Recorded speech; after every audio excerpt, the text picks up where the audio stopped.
हाँ जी friends, good morning. क्या हाल है? दिस सी अर्पित राजावत और आप इस समय देख रहे हैं सी अर्पित राजावत का यूट्यूब चैनल। और आज हम बात करने वाले हैं मनी पार्ट 2 के बारे में। देख रहे हैं, हम मनी का फर्स्ट पार्ट देख चुके हैं जिसके अंदर हमने डिस्कस किया था मनी का मतलब क्या होता है, मनी कॉन्सेप्ट क्यों अराइज हुआ। ये सारी बातें हमने पार्ट 1 के अंदर डिस्कस कर ली थी। तो मेजरली मनी अराइज हुआ due to problem in the barter system of exchange. Barter system of exchange के अंदर बहुत सारी प्रॉब्लम्स थी और उस वजह से हमने उसको ड्रॉप किया और एक नया सिस्टम अडॉप्ट किया विच वाज मनी। आज हम इसी मनी टॉपिक के कुछ एडवांस कॉन्सेप्ट्स को लेने वाले हैं, कुछ एडवांस कॉन्सेप्ट को सीखने और समझने वाले हैं कि आखिर इसके अलावा मनी चैप्टर के अंदर क्या क्या पॉइंट और आएंगे। अच्छा, पहले बता दूं, अगर आप पुरानी बुक्स वगैरह रेफर करते हो तो वहाँ पर एक आपको पूरा पार्ट दिखेगा that is regarding functions of money. बड़े ध्यान रखिएगा, फंक्शंस ऑफ मनी नए सिलेबस का पार्ट नहीं है। नए सिलेबस से फंक्शंस ऑफ मनी पूरी तरह से हट चुका है और अभी जो पार्ट बचा, तो money actually functions of money हटा दिया तो मनी जो पूरा चैप्टर है वो काफ़ी कम लिमिटेड अमाउंट में हो गया है। ठीक है, तो इतना बड़ा चैप्टर नहीं रहा। पहले मनी बैंकिंग चैप्टर थोड़ा बड़ा हुआ करता था, अभी थोड़ा सा वो लिमिटेड हो चुका है, थोड़ा सा वो कम हो चुका है। तो हम स्टार्ट करते हैं सर मनी के बारे में। चाहे वो हार्ड कैश आपकी ये वाली करेंसी हो, चाहे आपका प्लास्टिक मनी हो, चाहे आपके कॉइन्स हो, हम हर तरह की मनी को डिस्कस कर रहे हैं। और आज जो हम पहला टॉपिक डिस्कस करने वाले हैं वो है रिगार्डिंग इंडियन मॉनेटरी सिस्टम। कि सर अगर आपसे पूछा जाए कि हमारा मॉनेटरी सिस्टम कैसे काम करता है, हमारा मॉनेटरी सिस्टम कैसे वर्क करता है, तो देखना, Indian monetary system it is based on the paper currency standard. ठीक है ना, तो हमारा जो पूरा मॉनेटरी सिस्टम है, इंडियन मॉनेटरी सिस्टम है, वो किसके ऊपर बेस्ड है? It is based on the paper currency. किसके ऊपर बेस्ड है? वो पेपर करेंसी के ऊपर बेस्ड है। हम कॉइन्स भी यूज़ करते हैं, लेकिन इंडिया के अंदर सबसे ज़्यादा जो ट्रांजेक्शन होता है वो आज भी हार्ड कैश के अंदर होता है, फिजिकल ट्रांजेक्शन्स होते हैं।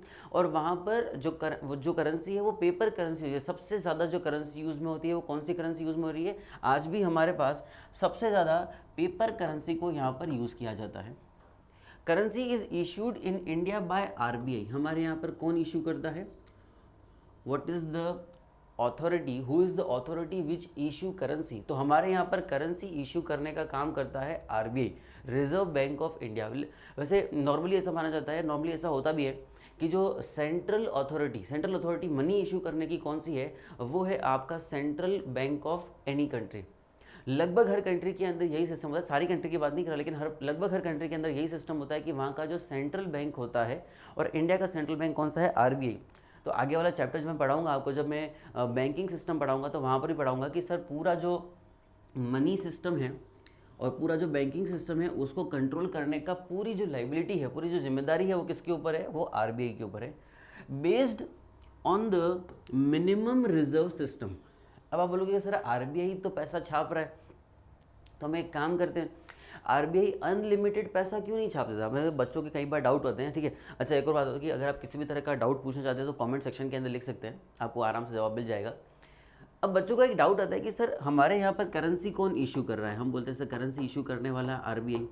आरबीआई किसके अंडर काम कर रहा है? आरबीआई सेंट्रल गवर्नमेंट के अंदर काम कर रहा है। तो एक काम करो ना, जितनी चाहिए उतनी करेंसी इशू कर दो, बहुत सारी करेंसी इशू कर दो। ठीक है ना, किसी के पास कोई कमी नहीं रहेगी, कोई गरीब ही नहीं रहेगा।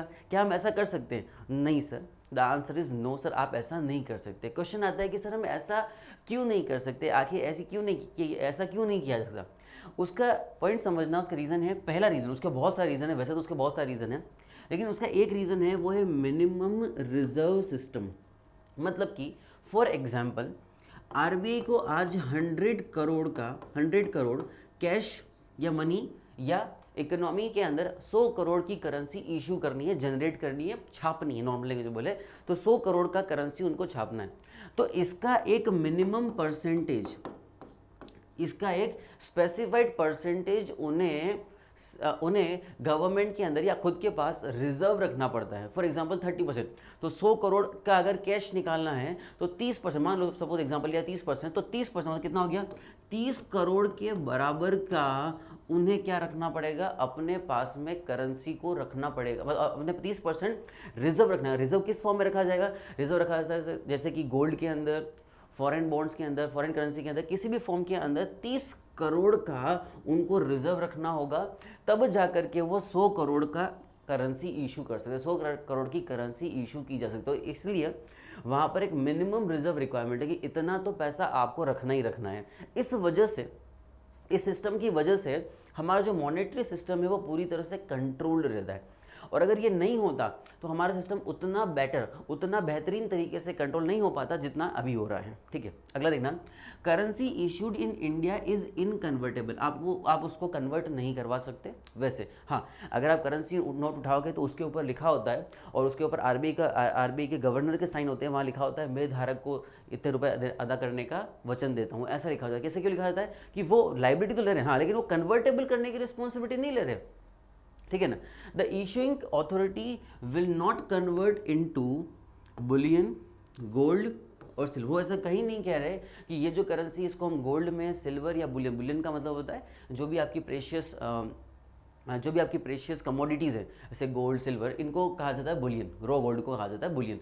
तो वो कभी ऐसा नहीं कह रहे आपको कि हम इसको कन्वर्ट कर देंगे। हाँ, वो ये बोल रहे हैं कि हम आपको 10 रुपये, 100 रुपया, जो भी आपके पास करेंसी है, 2000 का नोट है तो वहाँ लिखा होता है, आप वापस चेक करना, करेंसी नोट के ऊपर लिखा होगा कि मैं धारक को इतने रुपये अदा करने का वचन देता हूँ, ये लिखा हुआ होता है। वो ये कभी नहीं कह रहे कि हम आपको इतना पैसा जनरेट करके दे देंगे या वापस गोल्ड या सिल्वर में कन्वर्ट कर देंगे।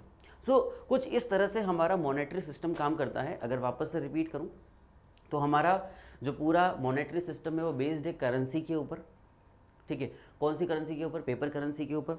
कौन इशूइंग अथॉरिटी, सेंट्रल अथॉरिटी जो है हमारी है वो आरबीआई। ये इनकन्वर्टेबल है, कन्वर्ट नहीं किया जा सकता है। ठीक है, आगे समझना, अगर मैं मनी को और आगे बढ़ाऊं तो हमें अगला जो पॉइंट समझना है that is forms of money, कि मनी के कितने फॉर्म्स हैं। ठीक है, तो मनी को 4 अलग अलग तरीके से बांटा जाता है। जैसे पहला, सबसे पहले ये पहले हमसे पहले 2 पॉइंट को समझ लें। पहला होता है फिएट मनी।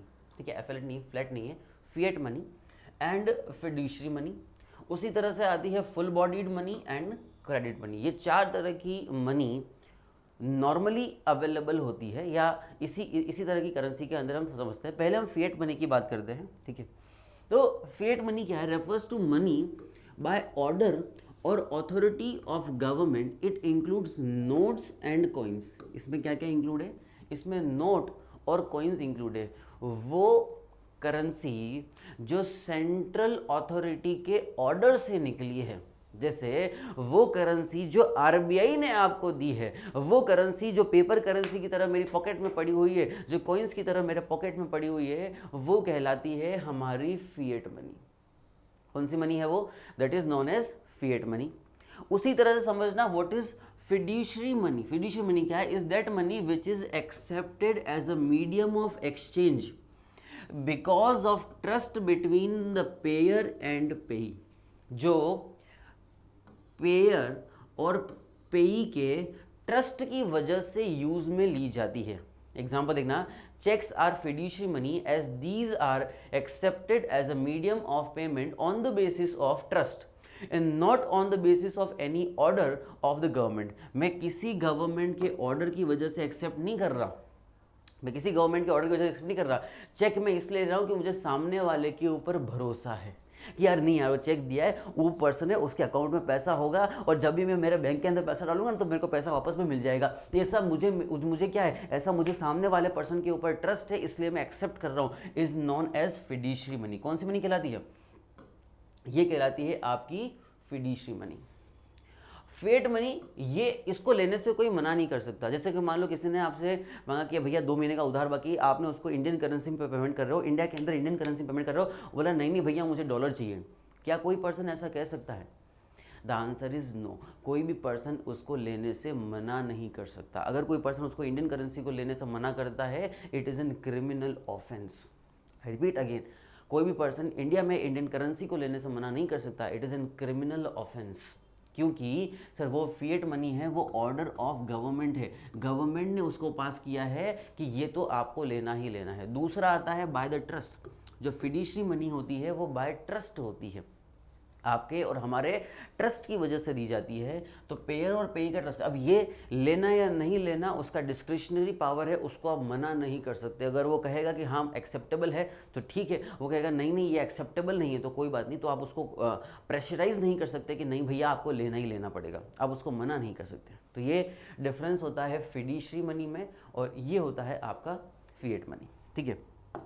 उसी तरह से अगला पॉइंट समझना, ठीक है।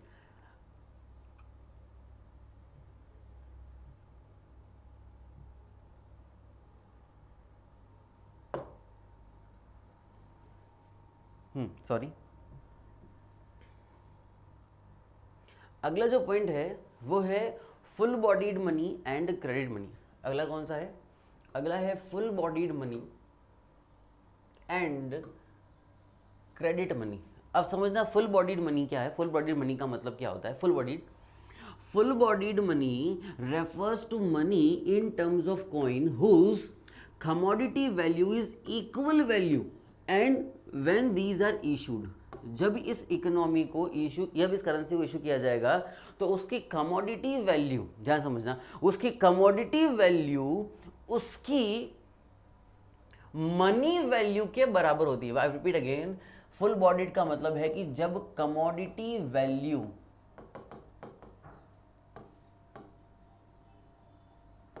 इज इक्वल्स टू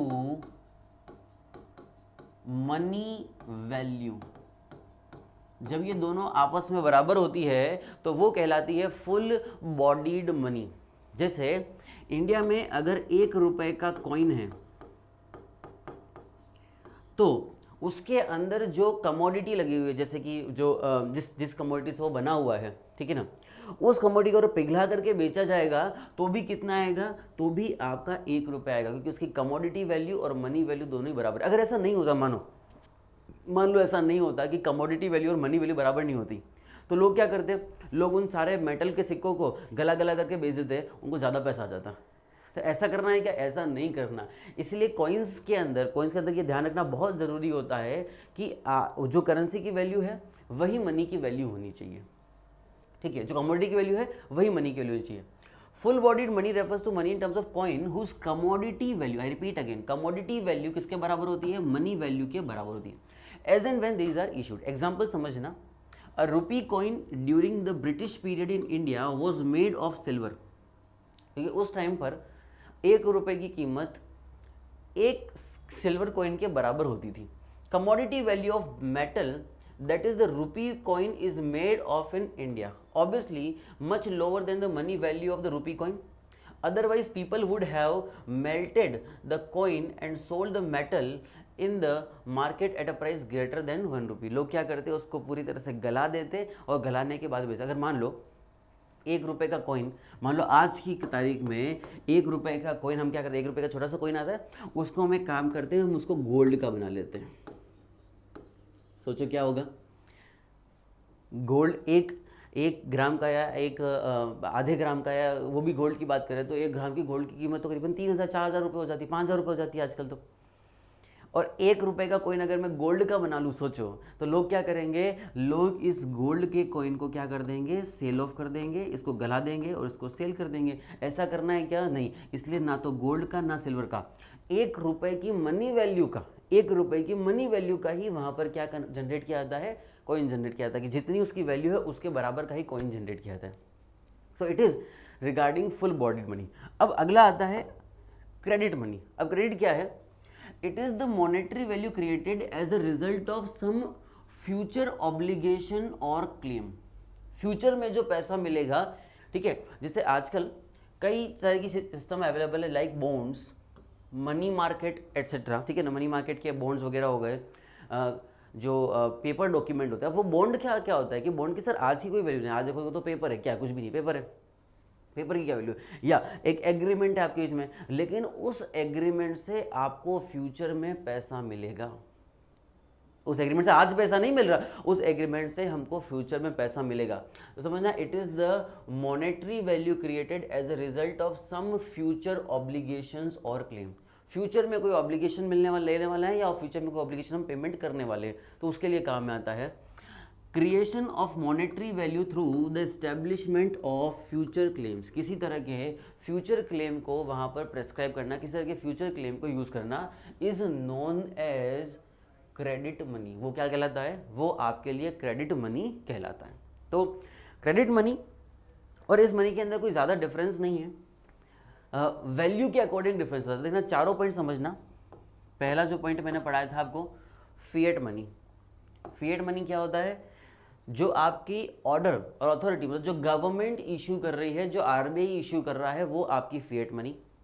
जो पेयर ऑन पेई के ट्रस्ट से आती है वो होती है fiduciary money. Full bodied money, full bodied का मनी जिसकी करेंसी वैल्यू और कॉइन वैल्यू दोनों बराबर होती है, वो होती है फुल बॉडीड। और क्रेडिट मनी जिसकी फ्यूचर में वैल्यू आएगी, आज वैल्यू नहीं है, जो बॉन्ड्स वगैरह होते हैं, वो कहलाती है क्रेडिट मनी। ठीक है, चलिए अगला पॉइंट समझना।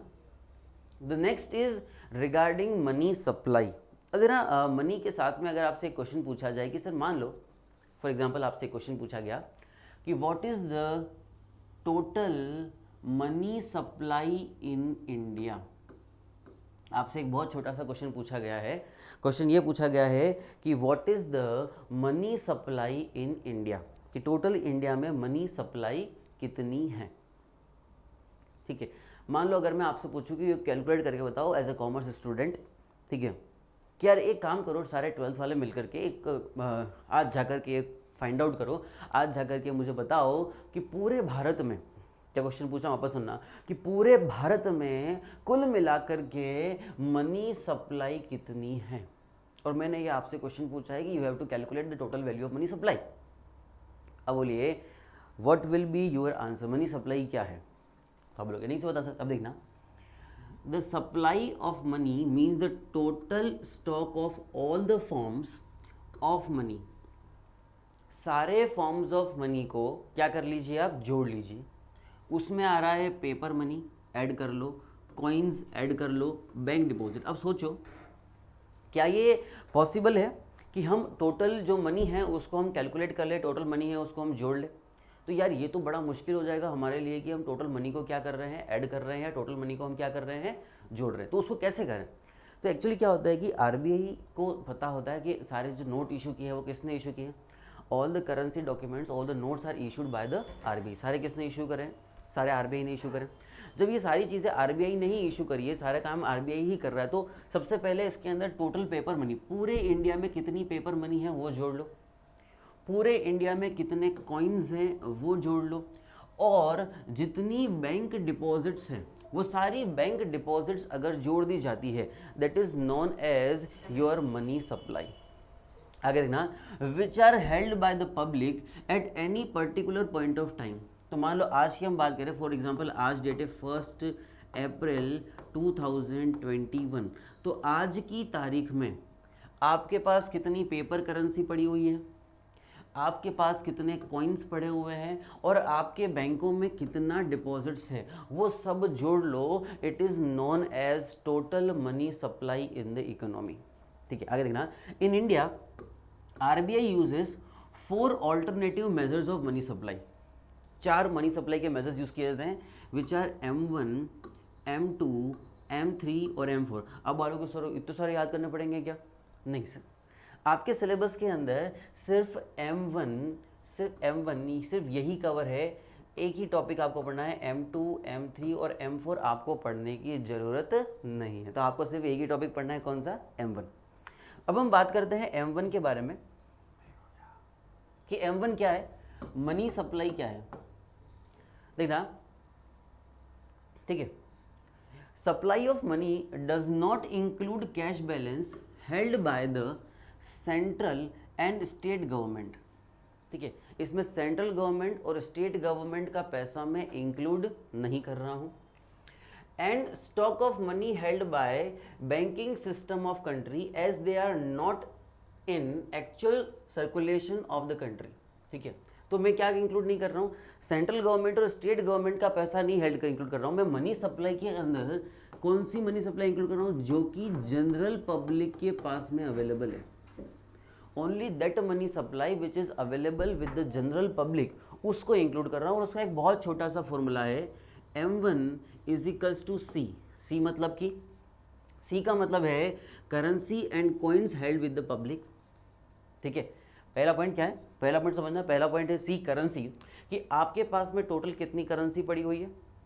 दूसरा है डीडी, डीडी का मतलब है डिमांड डिपॉजिट्स। अब समझना डिमांड डिपॉजिट्स क्या होता है, कि पैसा आपका ही आपने बैंक में जमा करा है, जब आप चाहो उसको वापस से डिमांड कर सकते हो बैंक से।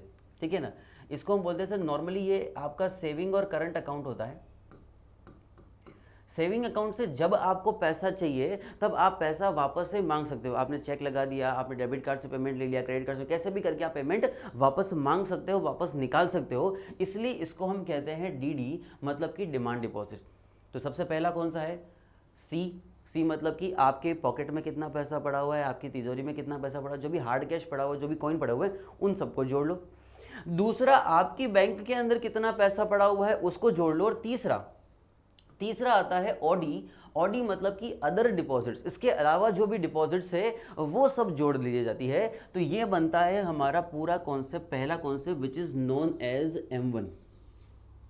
ठीक है, अब इसमें तीन चीजें और है, एक होता है M2, M3 और M4। अब ये M2, M3 और M4 ये सिर्फ आपको एक बार कि आप जनरल नॉलेज के लिए दिए हुए हैं, आपको याद रखने क्या नहीं, सही, ये याद रखने की जरूरत नहीं है। M2 समझना क्या है, M2 is equals to M1 plus post office saving deposits. M3 में M1 जुड़ रहा है और time saving of commercial deposits, और M4 के अंदर M3 और total deposit with post office saving organisation excluding the deposits of NSC।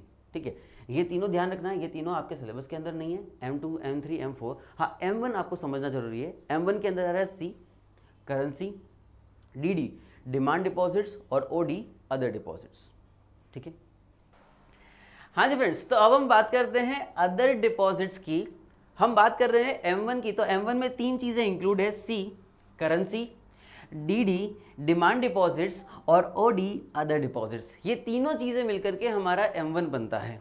ठीक है, अब M1 में कितनी चीज़ें आती है सर, M1 के अंदर तीन चीज़ें आ गई। अब OD और अदर डिपॉजिट्स का मतलब क्या होता है, तो अदर डिपॉजिट्स में तीन चीज़ें इंक्लूड है। पहली है demand deposits with PFI, public financial institution के पास में कितना पैसा पड़ा हुआ है। ठीक है, दूसरा फॉरेन सेंट्रल बैंक के अंदर हमारा कितना पैसा पड़ा हुआ है, मतलब कि फॉरेन सेंट्रल बैंक का अगर हमारे RBI के अंदर कुछ पैसा पड़ा हुआ है, या RBI का कुछ फॉरेन सेंट्रल बैंक के अंदर पैसा पड़ा हुआ है, तो वो अमाउंट कितना है। और तीसरा होता है IMF और वर्ल्ड बैंक। तो यहाँ पर जो डिपॉजिट्स है, ये तीनों डिपॉजिट्स मिलकर के बनती है आपकी अदर डिपॉजिट्स। ठीक है, तो M1 कॉन्सेप्ट में क्या आ रहा है, M1 कॉन्सेप्ट में पहला आ रहा है C, दूसरा आ रहा है DD और तीसरा आ रहा है OD, मतलब कि अदर डिपॉजिट्स। कितनी करेंसी है, कितनी डिमांड डिपॉजिट्स है और कितनी अदर डिपॉजिट्स है। ये तीनों मिलकर के हमारे लिए क्या बनता है, ये तीनों मिलकर के हमारे लिए बनता है M1 कॉन्सेप्ट। मैं वापस से रिपीट करता हूँ कि सर M1 कॉन्सेप्ट ही आपके सिलेबस के अंदर है, M2, M3 और M4 आपको स्टडी करने की ज़रूरत नहीं है।